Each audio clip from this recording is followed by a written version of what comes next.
So you're looking to buy a restaurant and you've narrowed it down to a few likely ones. Now, what do you do next? Got to go through this process.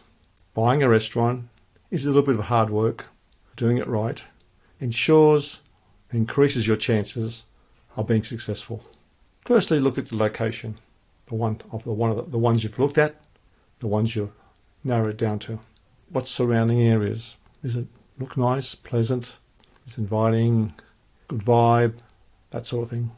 Basically, your lease is a time you've got to use that premises. You can't just assume that your lease will be renewed at the expiry date. So if there's only 2 years left on the lease, there's no guarantee you go beyond 2 years. You've certainly got a good chance of renewing it. There's no guarantee. I've seen situations, lease expired, and they've got to set up somewhere else. That cost has gone down the drain. So with the lease, you've got the length is correct. You've got plenty of time left. Usually 5 or 6 years is a good time, because normally people, in my experience, they sell after 2, 3, 4 years, and there's enough time to sell the business to someone else down the track. So that's one of the things. And the increases, are they reasonable? Usually they're inflation prices, the CPI increases, could be fixed 3, 4, 5%. Look at the projections down the track. How much will it cost you in 2, 3, 4 years' time? It may seem low at the moment, but the lease rental is around about 8 to 12% for good restaurants.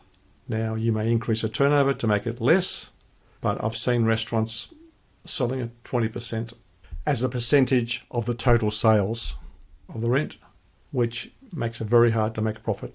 Look at the public areas. What are they like? The outside of the building, the walkways, the lifts, the car parks. Are they well maintained?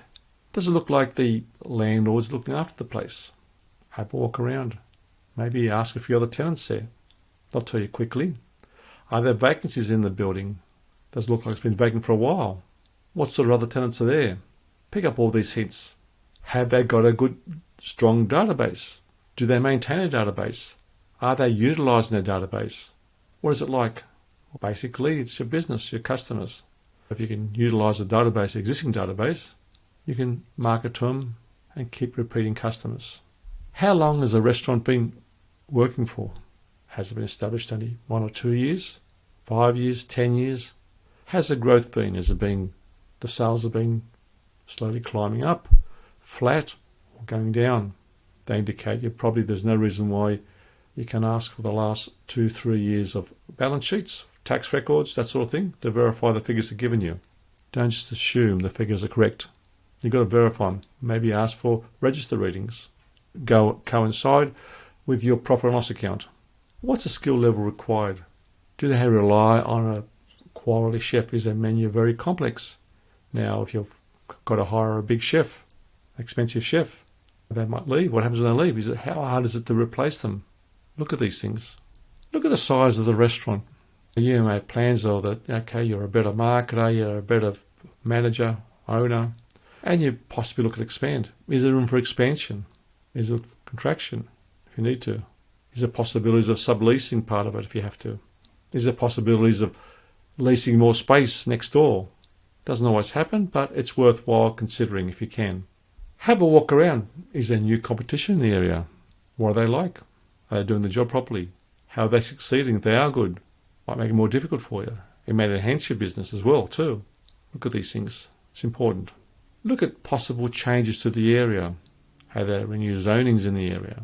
Are there new buildings in the area? Is it more the ratio of floor space ratio, or the height limits increased recently and you've only got a few years left in your lease? There's a good chance that your particular restaurant might be part of a development site down the track. How likely is it to be redeveloped? If it's a bit run down the site, there's not much work being done by the landlord, getting a bit tired, a few vacancies, does give you hints. Work with your coach and property expert. They're used to these things and see how likely they are to do things down the track. The zoning changes, incorporate those.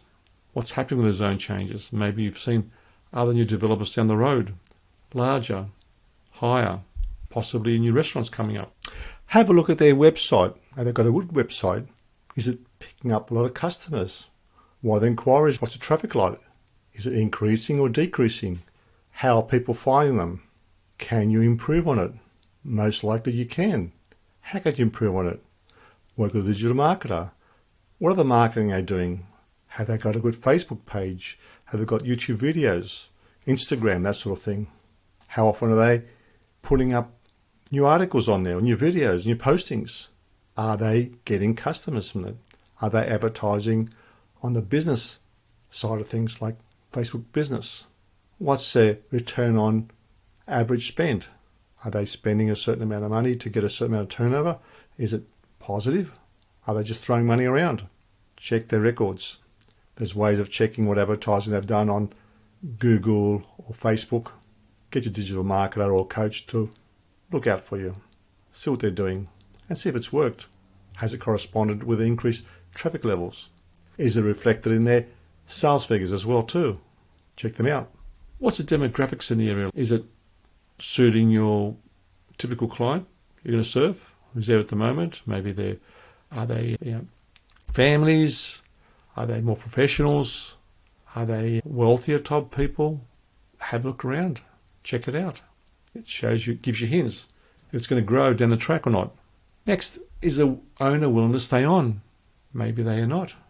They want to get out straight away. You need to ensure a smooth transition so at least you can meet some of the customers. Introduce as a new owner. Get used to them. Learn the new customers. Get to know. See what they're like. That sort of thing. Any licenses required? Are the licenses up to date? Check everything out. The operating hours. They've got approval for, they told you they'll open 7 days a week. They can open to 10 o'clock at night. Does the approval say that? You're in a situation where you buy the restaurant and you find out, or you think they can open to 10 o'clock at night, and the development approval says that you've got to close at 9 or 8. So maybe you were told 7 days a week and the approval doesn't allow you to work on Sundays. So ensure that's all been checked. Going through all these enhances your chances of buying a good restaurant, getting a nice profit from it. Not doing it is a risk. You don't want to be there. You can't do it all yourself. Work with someone who can help you. What are your comments? I'd like to hear them. Please like and subscribe to this channel.